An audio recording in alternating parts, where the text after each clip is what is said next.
Here's a question you may not ask yourself a lot. How's your relationship with food? That's the conversation we're having today with our next guest. Maybe you've recognized you want to be healthier, and so you've tried a handful of diets and it's just not working out for you. Well, it's time to reconnect with your hunger cues, become a mindful eater, and live a healthier life. Let's dive in to today's episode. Welcome back, or if it's your first time, I'm glad to have you here. I'm Matt Fendora, and you're tuned in to the Choose to Live, Love, and Grow podcast, where we journey together toward becoming the best version of ourselves. Using mind, body, heart, and spirit as the anchors of our podcast, join me as we set sail into the depths of self-discovery, unraveling the interconnected layers that shape our growth. If you resonate with today's conversation, consider subscribing to the podcast. Your support means the world to us and ensures you never miss an empowering episode. Hello, and welcome to another episode of Choose to Live, Love, and Grow, your go to destination for personal growth and empowerment. Whether you are a loyal listener or a newcomer, I'm grateful for your presence. Today, we have the opportunity to chat with Kiley Houck. Kiley is a certified health coach, passionate about helping people transform their relationship with food in a mindful, sustainable way. Her approach is all about letting go of food obsession, guilt, and restrictive dieting so her clients can reconnect with their body's natural hunger cues and create supportive, long lasting habits.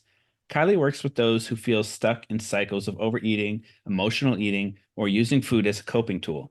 Her clients complete her program feeling empowered, confident, and more aligned with their goals, not just around food, but in all other areas of their life as well. If you're ready to work through food related triggers, regain control, and finally feel at peace with your eating habits with a compassionate, supportive guide by your side, then Kylie is the coach for you. Some of Kylie's proudest accomplishments include losing 65 pounds in 2 years and sustaining that weight loss for almost 4 more years, walking away from her social work career to save her mental health, moving across the country, and opening her own business and helping people leave the diet mentality behind. What makes her heart sing? Supporting people in their journey to discover and embrace their own strength. Whether it's through social work, health coaching, or simply being an empathetic person, there's nothing like helping someone move from feeling stuck to finding their way. Seeing those moments of growth and self trust in others and knowing she's been a part of that transformation is what fills her with purpose and keeps her going. Without further ado, here's Kylie. How are you doing today, Kylie? I'm so good. How are you doing today, Matt? I'm doing great. Really excited for this conversation because it's one that's not, let's say, it's not one of the top conversations that people have, but it's so important that we have this type of conversation and people can learn to essentially reconnect with their body. 100%. I couldn't agree more because that's exactly why I'm here. I didn't know that this was an option. I just thought diet culture was the only way, and I want to show people that there is an alternative that actually makes you feel good. Mhm. So let's start there. And why, what brought you into this journey of focusing on your health in the manner that you do? Yeah, so when 2019, I saw a picture of myself that I didn't even recognize myself in. And at that moment, I realized that I had not only let myself go physically, but mentally, I just didn't even feel like I was connected to myself anymore. And a lot of it had to do with personal life, but another piece of it had to do with my career in social work. I was constantly giving, and I got to the point of burnout and even went past it before I realized that I wasn't taking care of myself in any capacity. So I decided to tune into the diet culture lifestyle because I saw everyone losing weight that way and being quote unquote happy, and lost the weight, but ended up losing myself even more along the way. My health declined. I was having a lot of nutritional deficiencies, and honestly, I was more depressed than I'd ever been. So I kind of threw up my hands and I was like, I can't do this anymore. And the moment I let go of all of the intensity, the restriction, the expectations, I felt relief. And I realized that that was me finally reconnecting with me. And I wanted to showcase that to other people that you can move forward in life and be successful and sustain your goals or your achievements while still being in line with yourself without all of the rules and the guidelines. So when you were working through your restrictive dieting, what was it that made you feel apart from yourself? I was following a plan that wasn't curated to me. Everything that's out there right now when it comes to diet and weight loss programs and nutritional plans, they're based on the characteristics of a person that like the doctor bases things off of, like your height, your weight, your BMI, and what your goals are in regards to like how fast you want to lose weight. I didn't get to focus on any part of me or curate anything that I was doing to fit my lifestyle, my routine, my enjoyments. I just had to fit in this mold and I became like everybody else. And that's no fun. Mhm. At what point did you make that connection of, okay, this diet isn't working for me, like it's stressing me out and I'm not getting the results that I want? When did you make that connection to being able to just let go? It all happened in the same night. I was very deep in like macros and measuring every single gram of food that I was eating. And I was preparing a salad for my next day for lunch. And I had my bowl on my weigh, my little plate, my scale, and I put spinach leaves in it. And I was so precise that I was removing one spinach leaf at a time to get the exact gram. And spinach, I think we can all say, is probably a pretty good labeled food. Like it's seen as healthy for most of most of the population considered spinach healthy. I couldn't allow myself to have an extra spinach leaf because I thought I was going to ruin all of my progress if I wasn't in alignment with those numbers. And I just started to cry and break down because I was like, I'm supposed to be getting healthy, yet I can't act in a manner that would be seen as healthy for like the normal everyday person. I had to fit these requirements. And that was just kind of when I broke down and I really threw up my hands and I was like, I can't. I don't know how to function like this anymore. I'm not living anymore. I am just being a part of this weird group of society that has all of these intense laws that you can't break, you can't go outside of, or you're not going to maintain your physique or your goals or your weight loss. How are you able to reconnect with your body and spirit in the sense of, okay, I'm going to change from going to this thing that's so restrictive to my macros where I have to take off one spinach leaf at a time to, okay, I'm going to live now. Yeah, so it was in that moment of letting go and experiencing that kind of relief. So when rather than shutting down and turning off and kind of sulking, this moment of where I threw up my hands and was like, I'm done, was almost me taking back my power and standing up for myself for the first time in a very long time. I didn't trust myself to make decisions or choices that would actually fit me and help me be successful because I thought I couldn't trust myself. So when I let go, when I just threw up my hands and I felt that relief of, you did something in order to preserve your well-being and it feels good. And it was like this light bulb hit where I was like, 1 second of relief where I stepped outside of the expectation and I trusted myself and I did something, even though I didn't know I was doing it for myself. I moved forward in a way to take care of myself and offer myself support. I realized that if I could do that more often in more areas of my life, then I could start to take back my power completely. And if I was in charge and in control, then what more could I be capable of and how much better would it feel? Do you think that a lot of the health problems that we have today it's more deep rooted than what we really think. Because right now we think that, hey, I just need to lose this weight. I need to go exercise more. I need to eat less or eat more or whatever that is. But the actual problem itself is so much deeper that we have to connect to that in order to solve this shit more. I wouldn't say more of a shallow problem, but the outside external things that are going around us. We have to focus on that deep inner work first before we can truly make that transformation into living a healthy lifestyle. 100%. I learned that the hard way because when I first started my weight loss journey, I just wanted to be small. I wanted to be the smallest version of myself because I thought if I could be skinny, then I would be happy. And when I hit my lowest weight, I am not even my lowest weight anymore. I don't know that I ever want to go back to my lowest weight, but I was stick at that point. I had very minimal fat on my body. And in the mirror, I could see my ribs, my collarbones, everything was sticking out. So I had the ideal, the physical appeal, that external, what I thought would make me happy and fix my problem kind of thing. But inside, I was drowning because there was no external creation that would ever actually make me happy if I didn't take care of the person inside.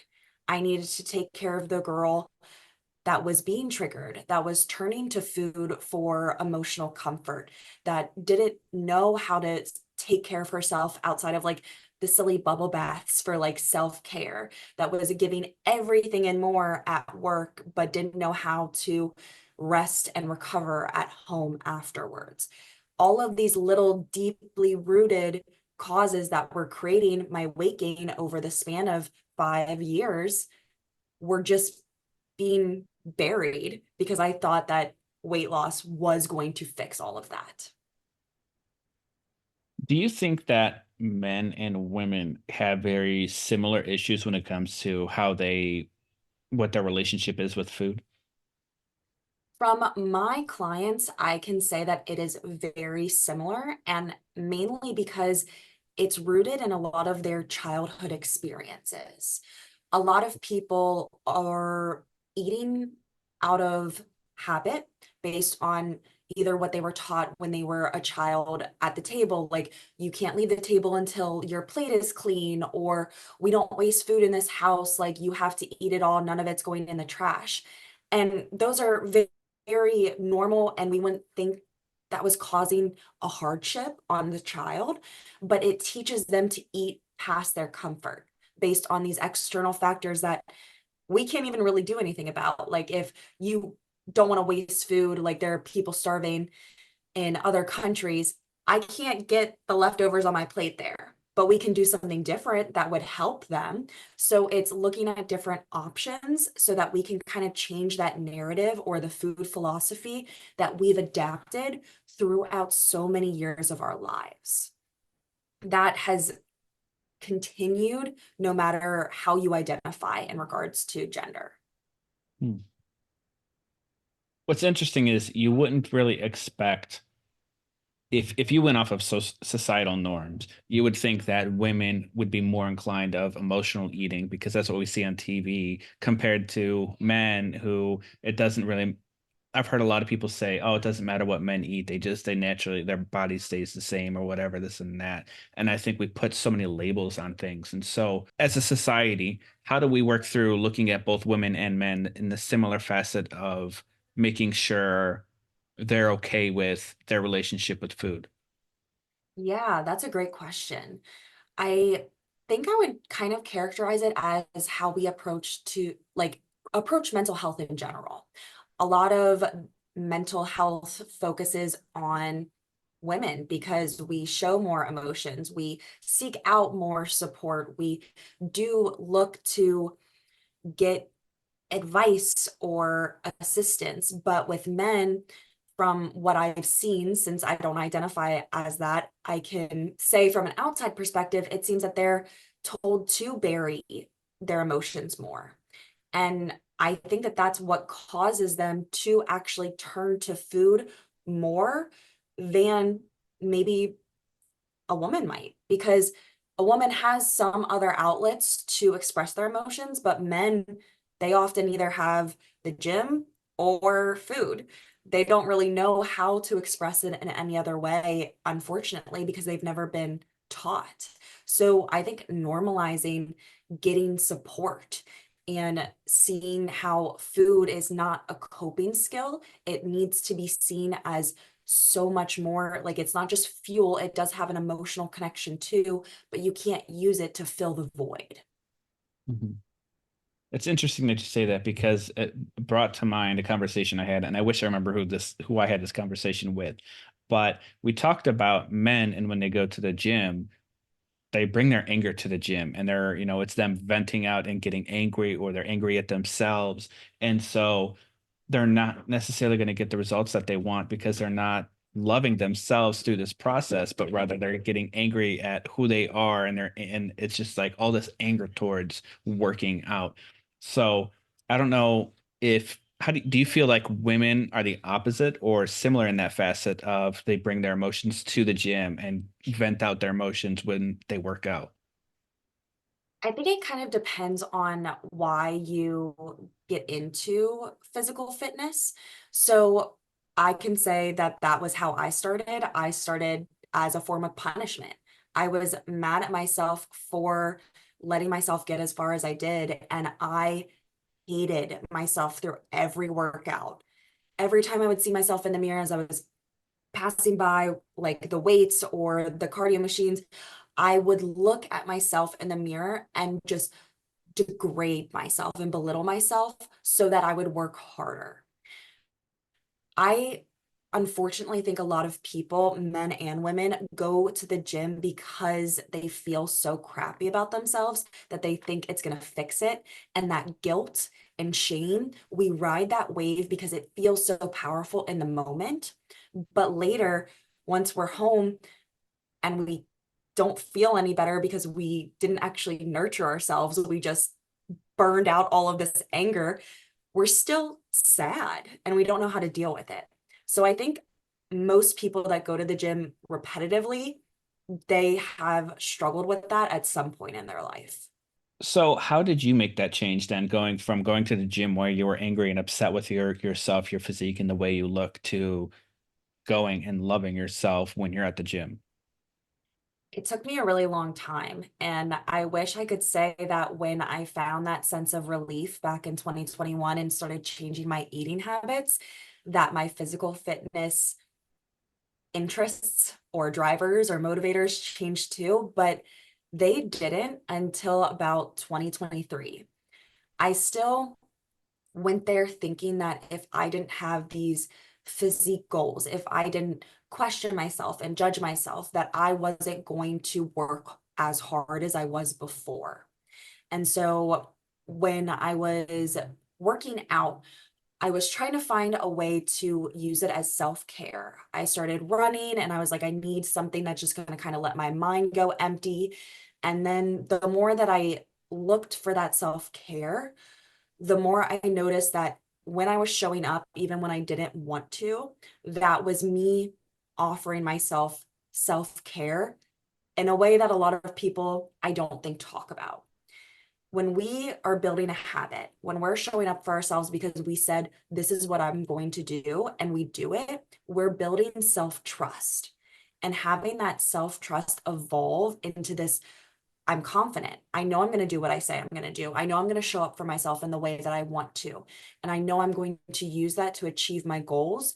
We're able to implement more self-care because we don't see a day off or taking recovery or a bad workout as something that is diminishing our worth. We just see it as, okay, that was a moment, an experience, and learning opportunity.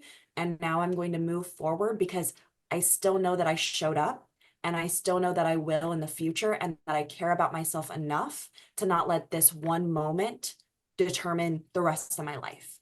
I can be better, do better, feel better, and I deserve to. How do we detach the idea of our self-worth that is intermingled with how our physical fitness goes, whether that's going to the gym or our diet? How do we detach that idea of you have to do really well, or you have to go every day, or else you're, a piece of crap or something like that, right? How do we detach that stigma that we have going on there? So I actually learned this from a podcast. I wish I knew who was the one that was saying it, who the person that had created the podcast was, but it's also a book. The fact that I can't remember the author is killing me. It's about the difference between self-confidence and self-worth. A lot of us associate that as being the same thing. We don't really know that self-worth is inherent, that us just being alive, breathing, functioning means that we are worthy of being, doing, having, feeling, whatever it might be. We have worth for just being here.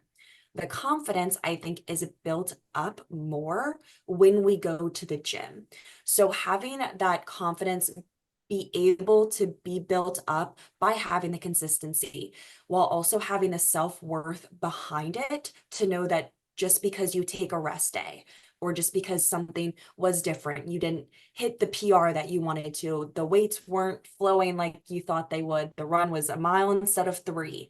If we still have that self-worth in the background that teaches us we aren't worthy based on our productivity, on our weightlifting, on our run. We're worthy for just being alive, and trying is better than not trying. And A for effort, like super proud of you and giving ourselves grace.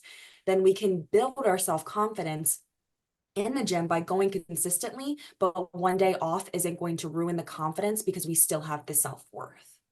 Mm.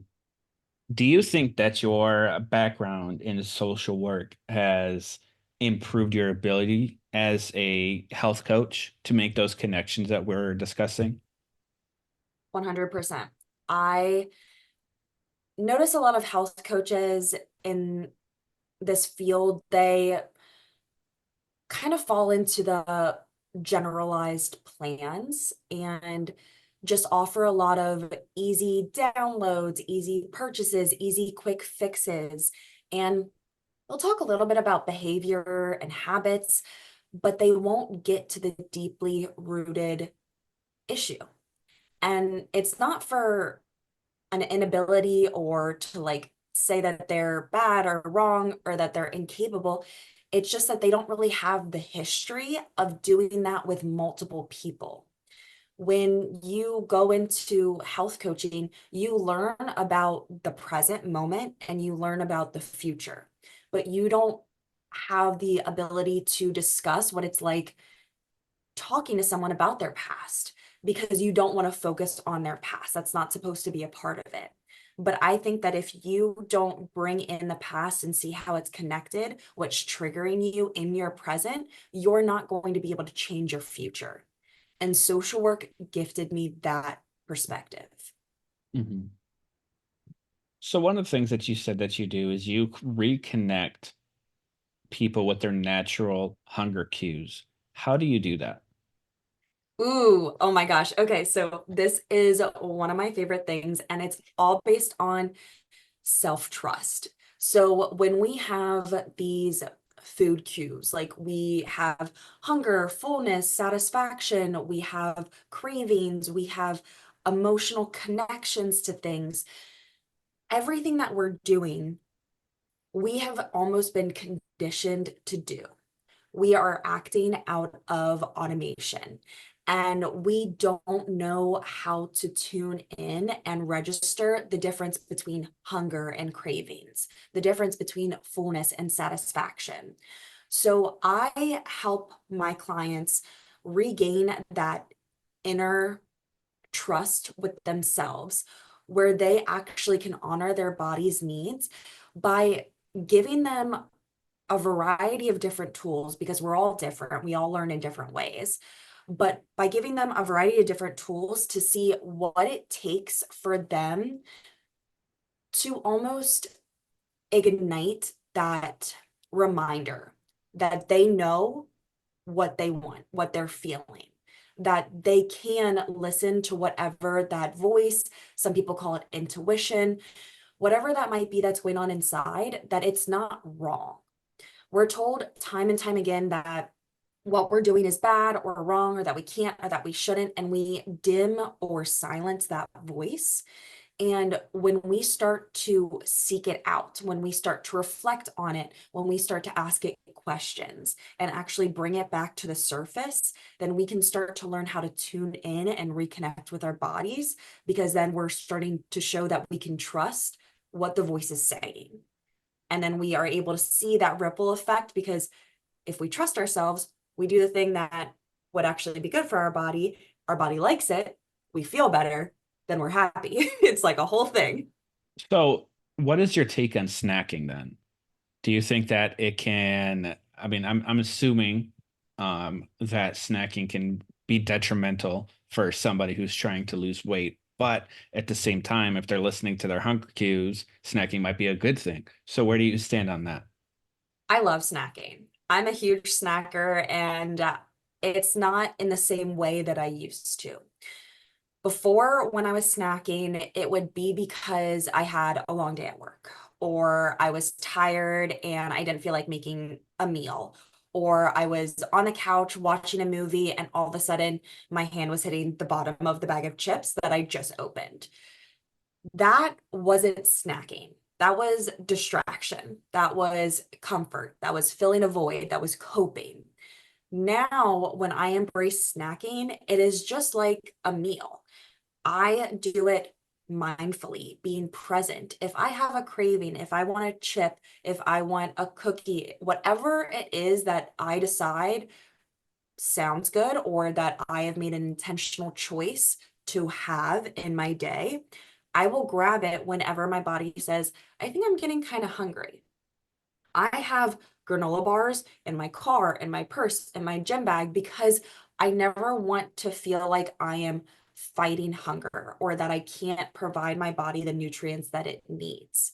So being able to determine that line between, am I actually hungry or am I bored? Am I actually craving something, or is it because my emotions haven't been tended to and I need support, but in a different way?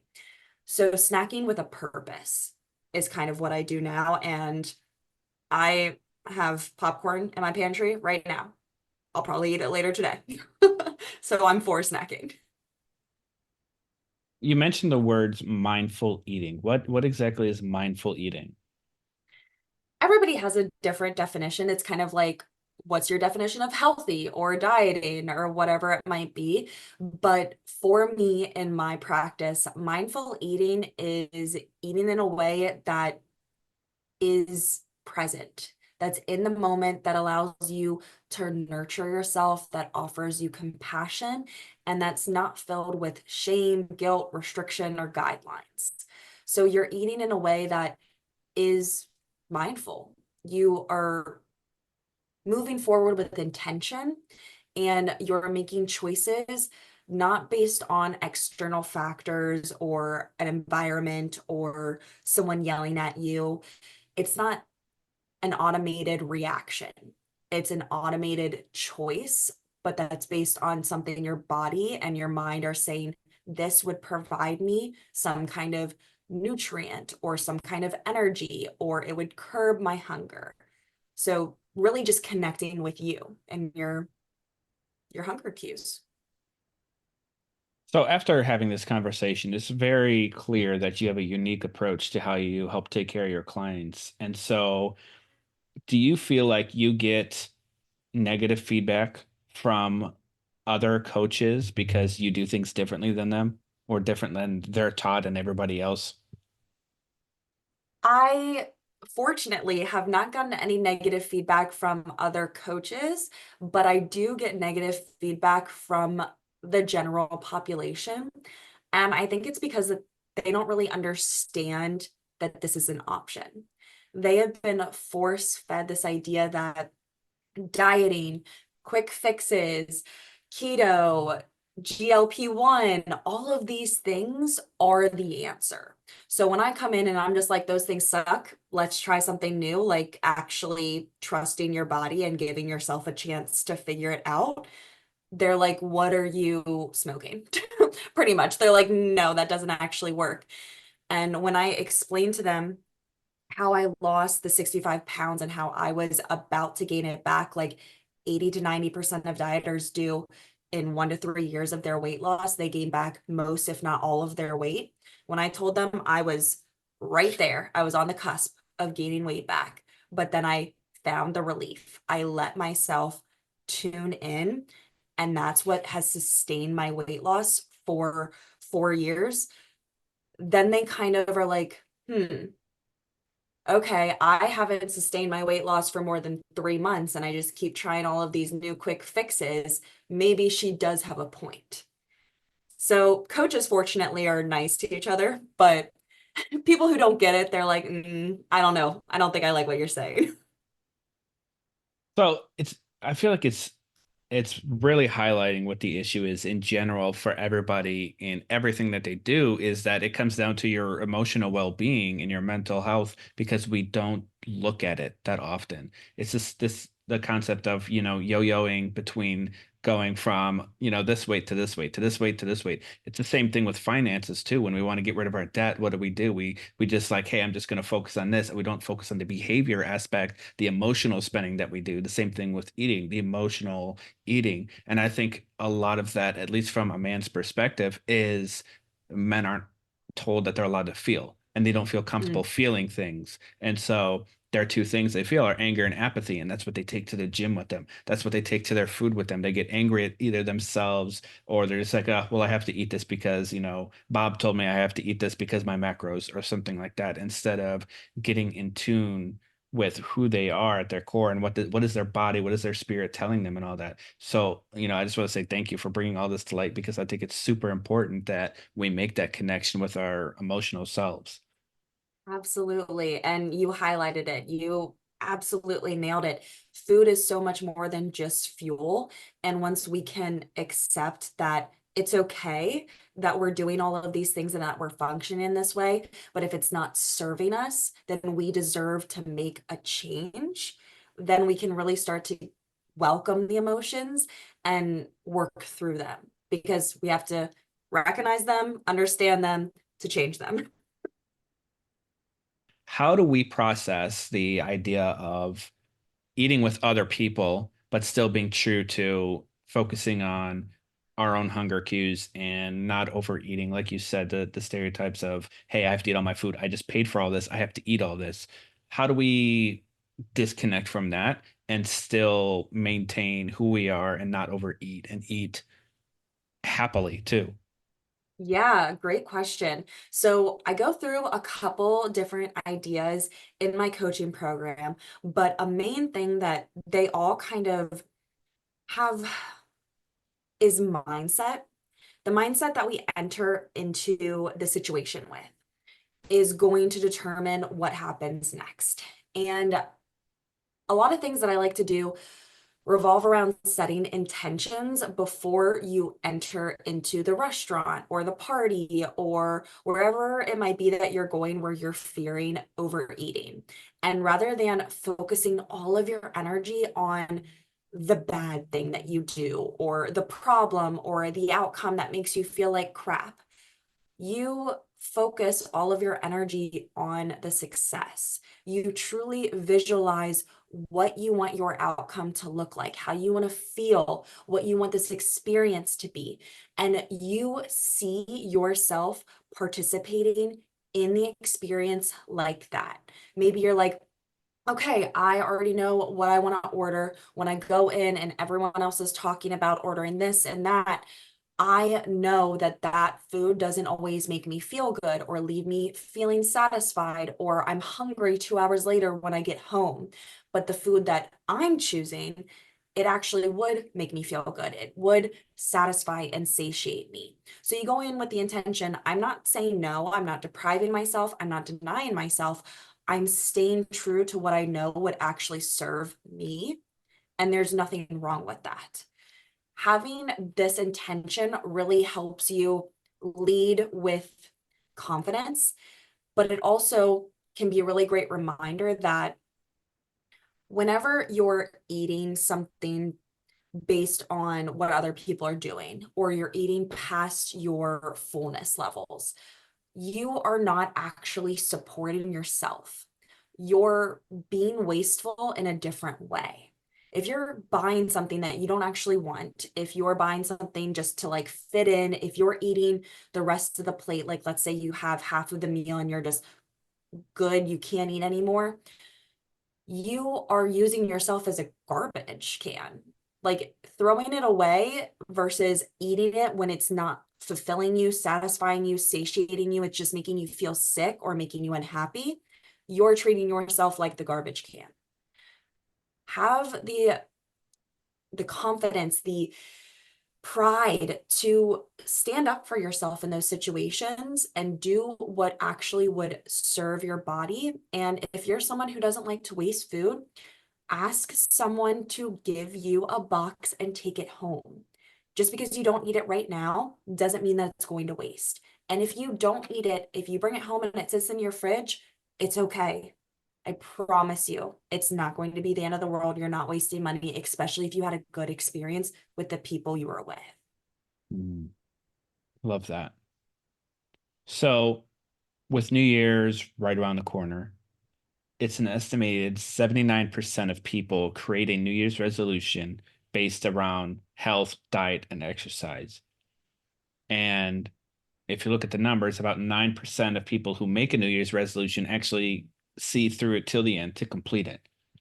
So, what advice can you give about creating a successful New Year's resolution around health, diet, and exercise that someone can actually maintain and benefit from? Don't make it too big. Everyone jumps into the New Year's ready to transform their entire life, their entire routine, their entire self. And they go so big that, yeah, you can do it for 2, 3, 4 days. But the moment an obstacle hits, you break. You have no idea what to do. Everything falls apart and you feel like a failure.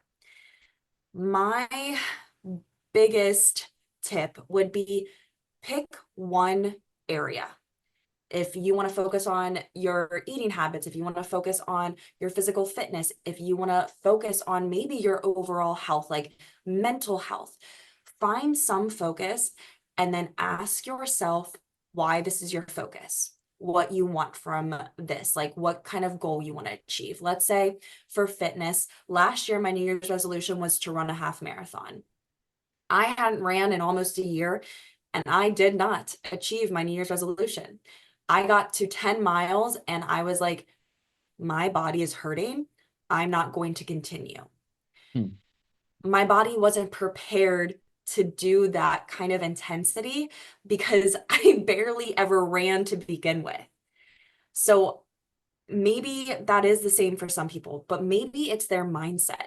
They aren't used to running or even walking. They don't even have a pair of gym shoes, and all of a sudden they're going to run the big New York marathon or wherever that huge marathon is. Like you are setting yourself up for failure because you haven't even given your body or your mind a chance to adjust to the new idea of it.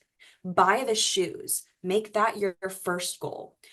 Walk a mile once a week. That's your new goal. And then have those kind of New Year's resolutions just span throughout the year until you reach this big goal. So that every little success, every little win, it builds off of one another so that you don't just fall off when an obstacle comes in. I love that. I think that, you know, we definitely do make our New Year's resolutions way too big because we think we're going to make this transformation in a year without really thinking of the other things that can happen in our life. So I think what you said, I'm going to kind of caveat off of that and, take what that dream would be, right? Take what that big concept would be and break it down. Break it down to the smaller actionable things. And then through that process, you're going to find what your actual New Year's resolution is. And by breaking it down, you're already going to have the path to making that happen. And then that next year, you've got the next year's resolution ready to go too, because you'd be able to the chances of you completing it in year two versus year one significantly higher. Exactly, especially because you have that consistency and that desire to do it. Once you show up and you're working out, I'll just keep with this example, you're being active. you start to crave it more. And after going to the gym for so long, it feels like if I don't go, it's like I forgot to brush my teeth. Like it just feels funny. Like there's a film on my body. And when we start to make something into our routine like that, we're going to start to just automatically crave it and feel odd when we're not doing it. Mhm. So now that we're getting near the end of the podcast, I have three questions I ask all guests and a fourth one, which I'll explain after we're done with these first three questions. So these first three questions are going to be over the topics of what this podcast is, which is live, love, and grow. So the first question I have is, what advice can you share about how to create a life that leaves a positive impact on the world? Every day when you're participating, giving yourself the gratitude of like, yes, you are the main character of your story. You matter, you have to take care of yourself, but that doesn't mean that other people, they don't matter too. I see a lot of people that are like, well, I'm like the priority, all that matters is me. And then they treat people in the service industry so poorly because they just see them as a side character. They see them as a little support. But everybody is their own main character. Everybody matters, and you need to treat people with respect. If you can live in this compassionate, giving mentality, it doesn't have to be like giving all of your energy or only filling other people's cup or giving money, just giving them the respect that they deserve for being human too, I think would help a lot of people live a more abundant and enjoyable life. Mhm.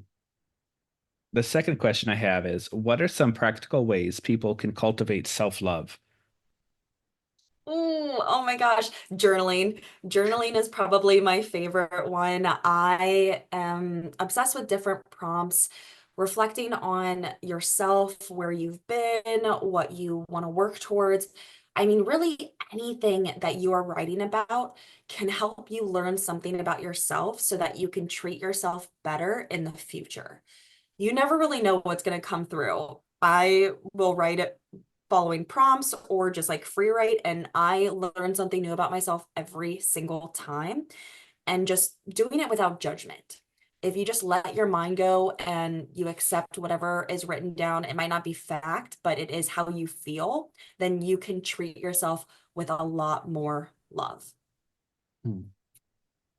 The third question I have is, what is one actionable tip someone can do today to grow 1% better? Do the thing that you said you were going to do.